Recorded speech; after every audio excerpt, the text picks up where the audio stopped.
Hello students, physics की videos को interesting, innovative और यूनिक ढंग से समझने के लिए मेरे चैनल को सब्सक्राइब करें, यूट्यूब पे जाएं और लिखें विशाल्स एकेडमी और बेल आइकन को भी प्रेस करें ताकि मेरी वीडियो सबसे पहले आपके पास पहुंचे। Thank you. Hello students, welcome to today's class. So students, आज का हमारा टॉपिक है the concept of dielectric and dielectric polarisation. तो आज हम समझेंगे कि डाइलेक्ट्रिक क्या होता है और डाइलेक्ट्रिक पोलराइजेशन कैसे होती है। Let's start the lecture. सबसे पहले ये देखते हैं कि डाइलेक्ट्रिक होता क्या है। देखो, डाइलेक्ट्रिक एक ऐसी सब्सटेंस होती है जो वैसे तो अपने में से चार्ज का फ्लो पसंद नहीं करती, मतलब किसी भी तरीके से डाइलेक्ट्रिक में चार्ज फ्लो नहीं कर सकता, लेकिन किसी पर्टिकुलर कंडीशन में, जैसे अगर उस पे इलेक्ट्रिक फील्ड अप्लाई कर दिया जाए तो कुछ देर के लिए उसमें से चार्ज फ्लो होने लग जाता है। बट ये कैसे हो सकता है बाद में समझेंगे। पहले डाइलेक्ट्रिक की ये सिंपल सी डेफिनेशन है। दूसरा, अगर कोई आपसे पूछे कि डाइलेक्ट्रिक की एग्जांपल क्या है, तो आप बोलोगे जी ग्लास भी यूज हो सकता है एज डाइलेक्ट्रिक, वैक्स भी यूज हो सकती है, एयर भी यूज हो सकती है, वुड भी यूज हो सकती है, और बहुत सारे ऐसे मटेरियल हैं जो एज ए डाइलेक्ट्रिक यूज हो सकते हैं। ठीक है, समझ में आया। डाइलेक्ट्रिक एक ऐसी सब्सटेंस है जिसमें से चार्ज फ्लो नहीं हो सकते, बट किसी पर्टिकुलर कंडीशन में चार्ज फ्लो होने लग जाते हैं। आगे चलते हैं। अब देखो, आप ये एक सिंपल एटम है, ठीक है, ये एटम है, ये न्यूक्लियस और ये है इलेक्ट्रॉन क्लाउड। अब ये है बिना किसी इलेक्ट्रिक फील्ड के सिंपल ऐसे एटम पड़ा है। अब देखना आप, अगर मैं इस पे इलेक्ट्रिक फील्ड अप्लाई कर दूं, ये इलेक्ट्रिक फील्ड है, तो आपने कुछ चेंज नोट किया? ये देखो, ये जो न्यूक्लियस है ये थोड़ी सी उधर चलेगी, इलेक्ट्रॉन क्लाउड थोड़ा सा इधर आ गया। और आप ये भी देखो कि इलेक्ट्रॉन के साइज में हल्का सा फर्क पड़ गया, ये बिल्कुल सर्कुलर है और यहाँ पे हल्की सी ओवल शेप आ गई। ऐसा क्यों हुआ? देखो, इलेक्ट्रिक फील्ड की डायरेक्शन है फ्रॉम पॉजिटिव टू नेगेटिव। तो नेगेटिव ने क्या किया? नेगेटिव ने ये पॉजिटिव चार्ज मतलब न्यूक्लियस को इधर खींच लिया और पॉजिटिव ने इलेक्ट्रॉन क्लाउड को इधर खींच लिया। इसीलिए एटम की शेप में हल्का सा चेंज आ गया। ठीक है, अब डाइलेक्ट्रिक भी कुछ इसी तरीके से काम करता है। जैसे एटम की शेप में चेंज आ गया, ऐसे ही डाइलेक्ट्रिक के नेचर में भी हल्का से चेंज आ जाता है। अब इसमें नेगेटिव चार्ज इधर आ गया और पॉजिटिव चार्ज इधर हो गया, तो हल्की सी डाइपोल मूवमेंट जनरेट होगी।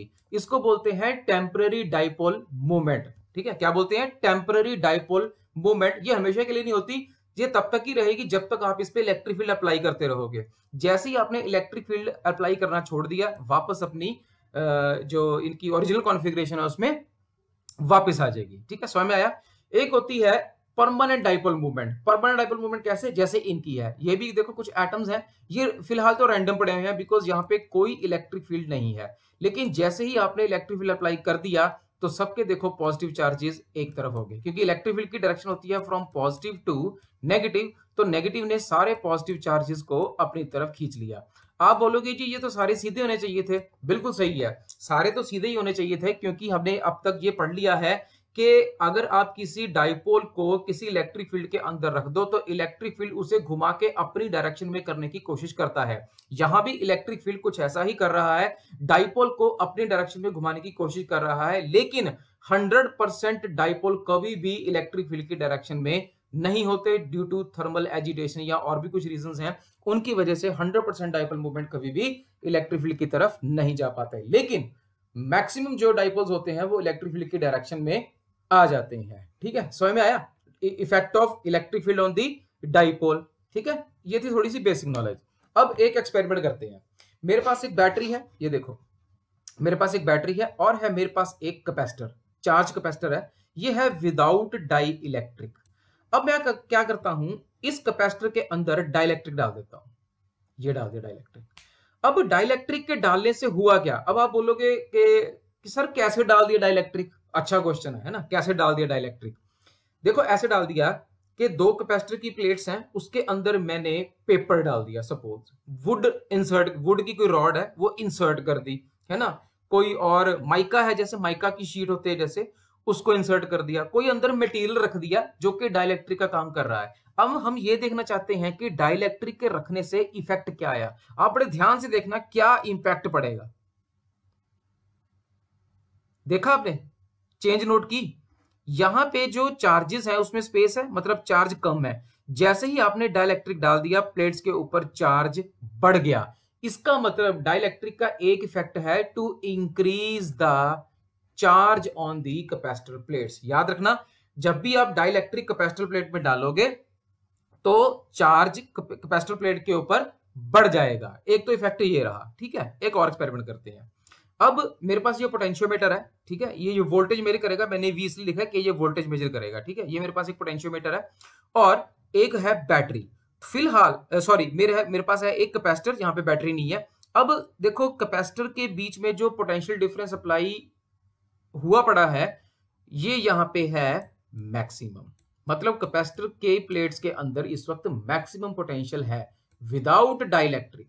लेकिन जैसे ही मैंने डाइलेक्ट्रिक प्लेट के अंदर इंसर्ट किया ऐसे, तो आप बताओ कि पोटेंशियल पे क्या फर्क पड़ेगा।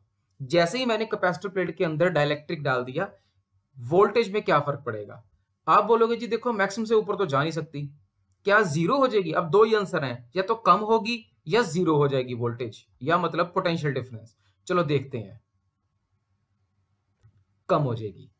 तो दूसरा एक्सपेरिमेंट ने हमें यह बताया कि जैसे ही किसी कैपेसिटर प्लेट के अंदर आप डाइलेक्ट्रिक इंसर्ट कर दो तो पोटेंशियल डिफरेंस प्लेट्स के अंदर कम हो जाएगा। इसका मतलब यह है, अब पोटेंशियल कम क्यों हुआ, क्योंकि इलेक्ट्रिक फील्ड कम हो गया। Because where there is electric field there is potential. अब क्योंकि इलेक्ट्रिक फील्ड कम हो गया तो पोटेंशियल भी कम हो गया। इसका मतलब दूसरा डाइलेक्ट्रिक का इंपैक्ट ये है कि ये वोल्टेज को या पोटेंशियल डिफरेंस को कम कर देता है, या ये इलेक्ट्रिक फील्ड को कम कर देता है। पहला इफेक्ट क्या था, टू इंक्रीज द चार्ज। दूसरा इफेक्ट क्या था, to decrease the electric field और to decrease the potential between the plates. ठीक है, इस चीज को आप याद रखना। ये था एक्सपेरिमेंट। ओके, अब समझते हैं कि डाइलेक्ट्रिक पोलराइजेशन क्या होती है। बिकॉज जो मैंने अभी एक्सपेरिमेंट डिस्कस किए थे वो सारे इसी कॉन्सेप्ट से बेस हैं, जिसको बोलते हैं डाइलेक्ट्रिक पोलराइजेशन। पोलराइज होने का मतलब ये होता है चार्ज इंड्यूस कर देना। ठीक है, तो डाइलेक्ट्रिक पे चार्ज इंड्यूस कैसे होता है, लेट्स अंडरस्टैंड। तो ये देखो, मेरे पास दो प्लेट्स हैं, तो एक पे है पॉजिटिव चार्ज, एक पे है नेगेटिव चार्ज, और ये रख दिया मैंने एक अंदर डाइलेक्ट्रिक। अब डाइलेक्ट्रिक भी देखो एटम का तो बना ही होता है ना। तो हुआ क्या, इस वाली पॉजिटिव प्लेट ने डाइलेक्ट्रिक के सारे नेगेटिव चार्जेस को अपनी तरफ कर लिया। ये देखो, छोटे छोटे डाइपोल मूवमेंट क्रिएट होगी, और इस वाली प्लेट के नेगेटिव चार्ज ने डाइपोल के सारे पॉजिटिव चार्ज को अपनी तरफ कर लिया। ठीक है, इसको बोलते हैं डाइलेक्ट्रिक पोलराइजेशन। क्योंकि पहले एटम्स ऐसे ही पड़े थे। अगर मैं अनचार्ज प्लेट्स में डाइलेक्ट्रिक डाल देता तो ऐसा नहीं होना था। चार्ज प्लेट्स के अंदर ही डाइलेक्ट्रिक डालने से डाइलेक्ट्रिक की पोलराइजेशन होगी, मतलब डाइलेक्ट्रिक के चार्जेस को अलग अलग ये कर देगा। आगे देखते हैं क्या होगा। अब क्योंकि अब मैं आपको थोड़ी ब्रॉड सी ये फिगर दिखा रहा हूं डाइलेक्ट्रिक की। ये है पॉजिटिव चार्ज, अब डाइलेक्ट्रिक के सारे नेगेटिव चार्ज इधर आ जाएंगे, और ये है नेगेटिव चार्ज, तो डाइलेक्ट्रिक के सारे पॉजिटिव चार्जेस इधर आ जाएंगे। ठीक है, इसको बोलते हैं चार्ज सेपरेशन या डाइलेक्ट्रिक पोलराइजेशन। अब डाइलेक्ट्रिक पूरी तरीके से पोलराइज हो चुका है, मतलब उसके चार्जेस सेपरेट हो चुके हैं। अब क्या होगा, अब अंदर क्योंकि चार्ज सेपरेशन हो गया, जहां भी चार्ज सेपरेशन हो जाता है वहां पे इलेक्ट्रिक फील्ड आ जाता है। अब डाइलेक्ट्रिक के अंदर एक इंटरनल इलेक्ट्रिक फील्ड जनरेट होगा इस तरफ, जिस तरफ आपको दिख रहा है, और बाहर भी एक इलेक्ट्रिक फील्ड होगा टुवर्ड्स दी राइट डायरेक्शन। तो अब जो नेट इलेक्ट्रिक फील्ड होगा डाइलेक्ट्रिक के अंदर, या रेड्यूस्ड इलेक्ट्रिक फील्ड होगा, ठीक है, वो कितना होगा, ई रेड्यूस्ड, और net electric field will B external minus internal. आप इस नेट को रेड्यूस्ड इलेक्ट्रिक फील्ड भी समझ सकते हो। ठीक है, तो मैं इसको कहीं कहीं रेड्यूस्ड भी बोलूंगा। तो reduced electric field will be E external minus E internal. तो इसका मतलब एक्सपेरिमेंट बिल्कुल सही था। डाइलेक्ट्रिक के इंसर्ट होने से इलेक्ट्रिक फील्ड कम हो गया। ठीक है, डाइलेक्ट्रिक के अंदर इलेक्ट्रिक फील्ड कम हो गया। आगे चलते हैं। अब तो डाइलेक्ट्रिक कांस्टेंट अब होता क्या है, पहले ये समझते हैं। देखो, the ratio of original electric field, जो बाहर का इलेक्ट्रिक फील्ड है external, and reduced electric field in the dielectric is called dielectric constant. किसी भी डाइलेक्ट्रिक के कांस्टेंट का मतलब क्या है कि वो कितने इलेक्ट्रिक फील्ड के अंदर रखा गया है, उसके कारण इलेक्ट्रिक फील्ड में कितनी रिडक्शन आ गई है, इसकी रेशियो को बोलते हैं डाई इलेक्ट्रिक कांस्टेंट। ठीक है, समझ में आया, आगे जाके बहुत अच्छी तरीके से समझ में आएगा। तो तो क्या होती है पोलराइजेशन डेंसिटी। अब क्योंकि हम ये समझ चुके हैं कि पोलराइजेशन क्या होती है, इसका मतलब यह है कि डाइपोल के अंदर जो डाइपोल मूवमेंट्स क्रिएट हुई हैं, तो पर यूनिट वॉल्यूम कितनी डाइपोल मूवमेंट क्रिएट हुई है उसको बोलते हैं पोलराइजेशन डेंसिटी। सीधा सीधा फॉर्मूला लिखा हुआ है, P is equal to dipole movement of the dielectric upon volume of dielectric. ठीक है, पर यूनिट वॉल्यूम में कितनी डाइपोल मूवमेंट क्रिएट हुई है उसको बोलते हैं पोलराइजेशन डेंसिटी। फॉर्मूला क्या है, अब देखो डाइपोल मूवमेंट क्या होती है, चार्ज इनटू डिस्टेंस। ठीक है, और वॉल्यूम ऑफ डाइलेक्ट्रिक कितना होगा, प्लेट का एरिया इनटू डिस्टेंस, ये बन गया वॉल्यूम। ठीक है, तो D से D गया, ये बन गया QP upon A, which gives us sigma P, which is known as polarisation density. ठीक है, समझ में आया। एक होती है इलेक्ट्रिकल ससेप्टिबिलिटी, मैंने यहाँ पे इसकी प्रोनाउंसिएशन दे दिया, कई बच्चों को थोड़ी मुश्किल आती है, इसको बोलते हैं ससेप्टिबिलिटी। ये क्या होती है, electric susceptibility is a dimensionless proportionality constant that indicates the degree of polarisation of a dielectric material in response to an electric field. मतलब किस डाइलेक्ट्रिक पे कितना इलेक्ट्रिक फील्ड लगाएं और उसमें कितनी पोलराइजेशन होगी, इसको बोलते हैं इलेक्ट्रिक ससेप्टिबिलिटी। ठीक है, कि कोई डाइलेक्ट्रिक कितना पोलराइज हो सकता है, जितनी ज्यादा होगी इलेक्ट्रिक ससेप्टिबिलिटी उतना ही greater is the ability of the material to polarise in response to field. मतलब इलेक्ट्रिक फील्ड लगा के उसको कितना पोलराइज किया जा सकता है, यही बताएगा उसकी इलेक्ट्रिक ससेप्टिबिलिटी। जैसे आप मान लो किसी इंडस्ट्री में काम कर रहे हो, किसी इलेक्ट्रॉनिक इंडस्ट्री में काम कर रहे हो, तो आप किसी प्रोजेक्ट पे काम कर रहे हो जिसके लिए आपको डाइलेक्ट्रिक चाहिए जो कि पोलराइज हो सकता हो। मतलब रिक्वायरमेंट ये है कि डाइलेक्ट्रिक की पोलराइजेशन ज्यादा होनी चाहिए। जब आप मटेरियल सेलेक्ट करोगे तो आप उनकी ES देखोगे, है ना। ES मतलब इलेक्ट्रिक ससेप्टिबिलिटी। तो आपने देखा यार इसकी ES तो कम है, इसका मतलब ये है कि वो ज्यादा पोलराइज नहीं हो पाएगा, इसलिए आप उसे छोड़ दोगे। आप ऐसा मटेरियल उठाओगे जिसकी ES ज्यादा होगी, क्योंकि उसकी पोलराइज होने की प्रोबेबिलिटी बढ़ जाएगी। ठीक है, समझ में आया। And thereby reduce the total electric field inside the material and store energy. तो जैसे ही इलेक्ट्रिक फील्ड कम हो जाएगा, इसके अंदर एनर्जी स्टोर हो जाएगी। फॉर्मूला आपके सामने लिखा ही हुआ है। ठीक है, इसको बोलते हैं काई। तो chi is equal to P vector upon E vector into epsilon nought. याद रखना इसका फॉर्मूला। ठीक है, आगे चलें। ओके, डाइलेक्ट्रिक स्ट्रेंथ, ये बड़ा इंपॉर्टेंट है, ये समझो आप। देखो डाइलेक्ट्रिक का मतलब क्या है, अभी हमने समझा था कि डाइलेक्ट्रिक का मतलब ये है कि वैसे तो वो चार्जेस को अपने अंदर अलाउ नहीं करता पास होना, मतलब कोई भी डाइलेक्ट्रिक अपने अंदर से चार्जेस को पास नहीं करवाता, लेकिन फिर भी अगर इलेक्ट्रिक फील्ड अप्लाई कर दिया जाए तो कुछ देर के लिए चार्जेस वो अलाउ करा देता है। लेकिन अगर हम बहुत ज्यादा इलेक्ट्रिक फील्ड अप्लाई कर दें जितना डाइलेक्ट्रिक सह ना सके, तो डाइलेक्ट्रिक बिकम्स द, ऐसे कह सकते हो, इंसुलेटर बिकम्स द कंडक्टर। मतलब अगर हम डाइलेक्ट्रिक के पहुंच के बाहर का इलेक्ट्रिक फील्ड लगा दें तो डाइलेक्ट्रिक अपने जो जनरल कैरेक्टर है उसको भूल जाएगा और ये बन जाएगा एक कंडक्टर, और डाइलेक्ट्रिक से जबरदस्त चार्ज फ्लो होने लग जाएगा। इसको बोलते हैं डाइलेक्ट्रिक स्ट्रेंथ, है ना। वैसे इसको बोलते हैं डाइलेक्ट्रिक ब्रेकडाउन। ठीक है, तो the maximum electric field that can exist in a dielectric without causing the breakdown of its insulating property. मतलब कोई डाइलेक्ट्रिक कितना मैक्सिमम इलेक्ट्रिक फील्ड सह सकता है विदाउट ब्रेकडाउन, उसको बोलते हैं डाइलेक्ट्रिक स्ट्रेंथ। हर एक मटेरियल की डाइलेक्ट्रिक स्ट्रेंथ अलग अलग होती है कि वो अलग अलग इलेक्ट्रिक फील्ड पे टूटेगा। ठीक है, यूनिट क्या होते हैं, वोल्ट पर मीटर, और प्रैक्टिकल यूनिट होते हैं किलो वोल्ट पर mm। समझ में आया। एक बार फिर से समझा देता हूं, व्हाट इज डाइलेक्ट्रिक स्ट्रेंथ। किसी भी डाइलेक्ट्रिक की वो स्ट्रेंथ या वो पावर कि वो कितना मैक्सिमम इलेक्ट्रिक फील्ड सह सकता है विदाउट ब्रेक डाउन, है ना, without breaking down, that is known as its dielectric strength. मतलब आप ऐसा समझ लो कितनी पावर है आप में कि आप कितने पंचेस खा के, है ना, पंचेस आप पे लग रहे हैं, दर दर दर दर आपसे आप पे पंचेस लगी जा रहे हैं, लेकिन आप गिर नहीं रहे। तो अगर आप 100 पंच ऐसे सह सकते हो बिना गिरे, तो ये होगी आपकी स्ट्रेंथ। ऐसे ही है डाइलेक्ट्रिक स्ट्रेंथ। ठीक है, समझ में आया। Okay, dielectric breakdown of air. देखो एयर भी एक तरह का डाइलेक्ट्रिक है, क्यों, क्योंकि एयर इंसुलेटर है, और बेसिकली जो डाइलेक्ट्रिक होता है वो इंसुलेटर ही होता है। अब जब देखो, जब एटमॉस्फेयर में बहुत सारा चार्ज इकट्ठा हो जाता है तो चार्ज की सेपरेशन होती है, पॉजिटिव और नेगेटिव चार्जेस अलग अलग हो जाते हैं, डाइपोल मूवमेंट बना लेते हैं। अब जो इलेक्ट्रिसिटी है या जो स्टैटिक चार्ज डेवलप होता है उसमें इलेक्ट्रिक फील्ड जनरेट हो जाता है और इलेक्ट्रिक फील्ड वोल्टेज में बदलने ही वाला होता है, लेकिन रास्ते में एयर आ जाती है जो उसको आगे फ्लो होने से रोकती है। बहुत सारे इलेक्ट्रॉन जब इकट्ठे हो जाते हैं तो इतना ज्यादा पोटेंशियल इकट्ठा हो जाता है कि सारे इलेक्ट्रॉन जंप लगा के जमीन तक पहुंचना चाहते हैं टू इक्वलाइज, मतलब इक्विलिब्रियम अचीव करने के लिए। जैसे ही वो ये चीज करते हैं तो एयर के सारे मॉलिक्यूल्स बुरी तरीके से फट जाते हैं, ब्लास्ट हो जाते हैं, और इसको बोलते हैं डाइलेक्ट्रिक ब्रेकडाउन।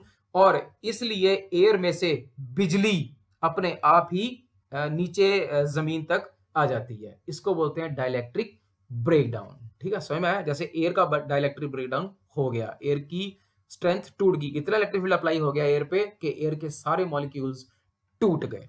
ऐसे तो टूटती हैं गैसेस, ठीक है, उसमें से स्पार्किंग होने लग जाती है बेसिकली। लाइटिंग भी ऐसी ही होती है।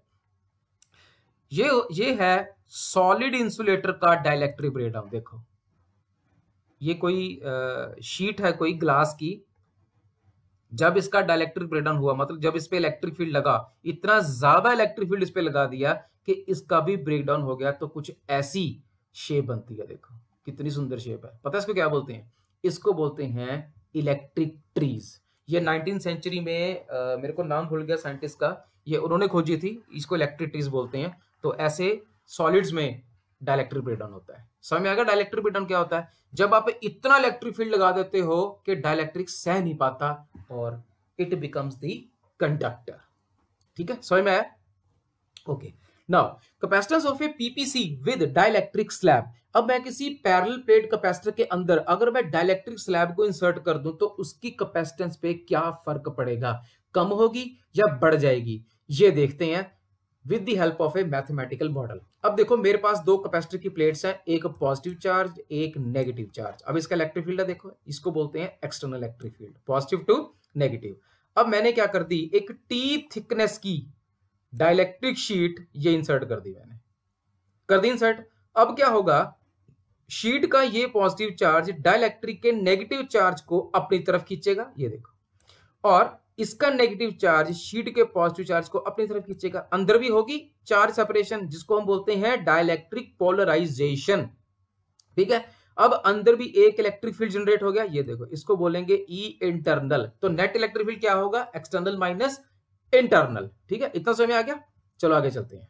Okay, capacitance of a parallel plate capacitor with vacuum inside. अब ये डेरिवेशन स्टार्ट हो चुकी है, तो सबसे पहले आपने क्या करना है, कैपेसिटेंस ढूंढनी है ऑफ, यहाँ पे थोड़ी स्पेलिंग गलत है, capacitance of a PPC with vacuum inside, है ना, कितना होता है हमें पता ना, epsilon naught A by D, simple capacitor का। Now electric field before inserting dielectric slab, dielectric slab से पहले कितना इलेक्ट्रिक फील्ड था? So electric field external is sigma upon epsilon naught होता है, पता ना, प्लेट्स के बीच में इतना इलेक्ट्रिक फील्ड होता है। सिग्मा की वैल्यू क्या होगी, Q upon A into epsilon naught, इतना हो गया। Now a dielectric slab is inserted, तो polarisation will take place, due to that internal electric field will be set up. तो इंटरनल इलेक्ट्रिक फील्ड भी कितना होगा प्लेट्स के बीच में, sigma P upon epsilon naught. तो सिग्मा P की value QP upon A 1 upon epsilon naught. लेकिन हमने अभी देखा था कि QP अपॉन A होती है पोलराइजेशन डेंसिटी, ये P, तो ये बन गया P अपॉन एप्सिलॉन नॉट। ठीक है, अब हमें पता है नेट इलेक्ट्रिक फील्ड या रेड्यूस इलेक्ट्रिक फील्ड कितना है, reduce electric field is equal to external upon dielectric constant. ये देखो मैंने रेफरेंस के लिए ये फॉर्मूला दे दिया, dielectric constant is equal to E external total electric field upon E reduce. तो E रेड्यूस इधर ले जाओ, तो ये क्या बन गया, E एक्सटर्नल अपॉन K। ठीक है, इतना समझ में आ गया? Potential difference between the plates, तो प्लेट्स के बीच में कितना पोटेंशियल डिफरेंस होगा? देखो पोटेंशियल डिफरेंस दो तरीके से काम करेगा, एक V एक्सटर्नल, एक V इंटरनल। ठीक, समझ में आया? V एक्सटर्नल कितना होगा, E into D minus T, है ना, जो बच गया था डिस्टेंस, क्योंकि कुछ डिस्टेंस तो T ने ले लिया, बाकी कितना बच गया, D माइनस टी। और V इंटरनल कितना होगा, E नेट इंटू टी। ठीक है, ये T थोड़ा अलग है, ये नेट सबस्क्रिप्ट है, ठीक है, इसको ठीक करके लिख लेना। तो E external into D minus T plus E net की वैल्यू, देखो E नेट की वैल्यू ये यहां से E नेट की वैल्यू पुट कर दो, तो जैसे आपने ई नेट की वैल्यू पुट की, हमारे पास बचा ई एक्सटर्नल अपॉन के इंटू टी। तो जब ई एक्सटर्नल और ई एक्सटर्नल को आप कॉमन लोगे तो आपके पास ये एक्सप्रेशन बच जाएगा, Q upon epsilon nought A into D minus T plus T by K. अब हमें पता है Q is equal to C V होती है ना, और C is equal to Q upon V। तो आप क्या करो, ये वाली V की वैल्यू यहां पे पुट कर दो। जैसे आपने पुट की आपको मिलेगा C is equal to epsilon nought A upon d minus T plus t upon K. ठीक है, ये मिल गया। लेकिन अभी भी हमें ये नहीं पता चला कैपेसिटेंस बढ़ी है कि कम हुई है, देखते हैं। उसको पता करने के लिए क्या करो, let D is equal to t, है ना, मतलब भी आप डाइलेक्ट्रिक की जो थिकनेस है उसको कैपेसिटर प्लेट में जितना डिस्टेंस है उतना बड़ा ही कर दो, मतलब पूरे कैपेसिटर को डाइलेक्ट्रिक से भर दो। तो क्या होगा, अगर आप पिछले फॉर्मूले में इसमें D को T पुट कर दोगे तो आपके पास आएगा epsilon nought A upon D into के। लेकिन epsilon nought A upon D तो होती है सिंपल कैपेसिटेंस टाइम्स के, बच गया इतना। तो यहां से क्या पता लगा, यहां से पता लगा 10 capacitance of a parallel plate capacitor increases K times when it's entire space is filled with dielectric material. इसका मतलब जब आप किसी कैपेसिटर को पूरा डाइलेक्ट्रिक से भर दोगे तो उसकी कैपेसिटेंस के टाइम्स इंक्रीज हो जाएगी। इसको और तरीके से समझते हैं, ये देखो, ये मैंने आपको लिस्ट दे दी एक, ये सारी डाइलेक्ट्रिक कांस्टेंट की लिस्ट है। जब आप एयर डालोगे, मतलब एयर कैसे डालनी है, एयर तो वैसी होती है ना, आप ऐसे समझ लो कि किसी पैरेलल प्लेट कैपेसिटर में एयर है तो उसका डाइलेक्ट्रिक कितना है 1, तो उसकी जो कैपेसिटेंस है उसको फर्क नहीं पड़ेगा। अब आप क्या करो, पेपर डाल दो, इसको बोलते हैं पेपर कैपेसिटर, है ना। आप कैपेसिटर के अंदर पेपर की शीट डाल दो, इसका डाइलेक्ट्रिक है 3.5। इसका मतलब अगर पहले कैपेसिटेंस है 2 फैरेड, सपोज 2 माइक्रोफैरेड है या 2 फैरेड है, ये 2 माइक्रोफैरेड है सपोज, तो अब कितनी हो जाएगी डाइलेक्ट्रिक डाल के 2 इंटू 3.5, ये बन जाएगी 7, इतनी बढ़ जाएगी। देखो सीधी ट्वाइस, मतलब भी पहले 2 थी अब 3.5 कर दी तो इतने टाइम्स बढ़ गई। अब आप डाल दो स्ट्रोंटियम टाइटेनेट डाल दो, तो कैपेसिटेंस कितनी बढ़ जाएगी 310 गुना, 310 टाइम्स बढ़ जाएगी कैपेसिटेंस। जैसे जैसे आप डाइलेक्ट्रिक बढ़ाते चले जाओगे कैपेसिटी टू स्टोर चार्ज बढ़ता चला जाएगा। पहले एक्सपेरिमेंट ने हमको यही बताया था कि जैसे ही डाइलेक्ट्रिक डालते हैं कैपेसिटेंस बढ़ जाती है। ठीक है, नाउ डाइलेक्ट्रिक कांस्टेंट की एक नई डेफिनेशन भी मिलती है हमें, C upon C nought, which is capacitance with dielectric upon capacitance with vacuum between the plates. तो डाइलेक्ट्रिक अपॉन वैक्यूम एक और डेफिनेशन मिली in the form of dielectric constant. ठीक है जी, समझ में आया। अब आपसे देखो मोटी मोटी चीज हमें क्या पता लगी है। आपसे कोई पूछे भाई ये डाइलेक्ट्रिक क्यों डालते हैं कैपेसिटर में, तो आप बोलोगे जी डाइलेक्ट्रिक डालने से कैपेसिटर की कैपेसिटी टू स्टोर चार्ज मतलब कैपेसिटेंस बढ़ जाती है। वो पूछेगा कैसे बढ़ जाती है, तो आप बोलोगे जी थ्योरी का तो आंसर है डाइलेक्ट्रिक पोलराइजेशन। लेकिन अगर प्रैक्टिकली करके देखना चाहते हो तो हमारे पास एक मैथमेटिकल मॉडल है, तो आप ये डेरिवेशन करके दिखा देना, आपको पता चल जाएगा। ठीक है जी, समझ में आया। Okay, last derivation, capacitance of a parallel plate capacitor with conducting slab. अभी मैंने डाली थी डाइलेक्ट्रिक स्लैब, अब मैं डालूंगा कंडक्टिंग स्लैब, मतलब एक कंडक्टर डाल दूंगा। ठीक है, लेट्स सी क्या होता है। ये देखो, तो मेरे पास दो प्लेट्स हैं, positively charge and negatively charge. अब मैंने इसके अंदर एक कंडक्टिंग प्लेट डाल दी। अब आपको पता है कंडक्टर के अंदर इलेक्ट्रिक फील्ड होता है 0, मेरे पास सिर्फ बाहर ही है इलेक्ट्रिक फील्ड बस। ठीक है, और डिस्टेंस तो d इसमें है ही। चलिए आगे चलते हैं, बड़ा आसान है। देखो, capacitance of a parallel plate capacitor with vacuum, ये तो पता ही है। इलेक्ट्रिक फील्ड बिफोर इंसर्टिंग, ये भी पता ही है। नाउ एक conducting slab is inserted but electric field will B 0 inside the slab, अंदर तो क्योंकि हर एक कंडक्टर के अंदर इलेक्ट्रिक फील्ड 0 होता है। So there will be only one electric field that is external, सिर्फ एक इलेक्ट्रिक फील्ड बचेगा। तो potential difference between the plates will be, उसमें था V external plus V internal, यहाँ पे है V एक्सटर्नल ओनली। तो V एक्सटर्नल की वैल्यू क्या होगी, E external into D minus d, E external into D minus d. तो E एक्सटर्नल की वैल्यू क्या होगी, Q upon epsilon not into A into D minus T। ठीक है, ये देखो, ये रही E एक्सटर्नल की वैल्यू, यहां से वैल्यू पुट कर दो यहाँ पे, तो आपको ये मिल जाएगा। ठीक है, now Q is equal to CV, C is equal to Q by V, तो C is equal to C is equal to Q को Q रखो और V की वैल्यू ये जो वैल्यू है यहां पे पुट कर दो। यहां पे जैसे आपने वैल्यू पुट की, Q से Q कैंसिल हो गया, आपके पास बचा epsilon nought A upon D minus T। ठीक है, अब आप यहां पे ना थोड़ी ट्रिक लगाओ, एक divide and multiply the equation with D। ये देखो दोनों तरफ D, तो हमारे पास बचा epsilon nought A by D which is actually C not into D upon D minus T।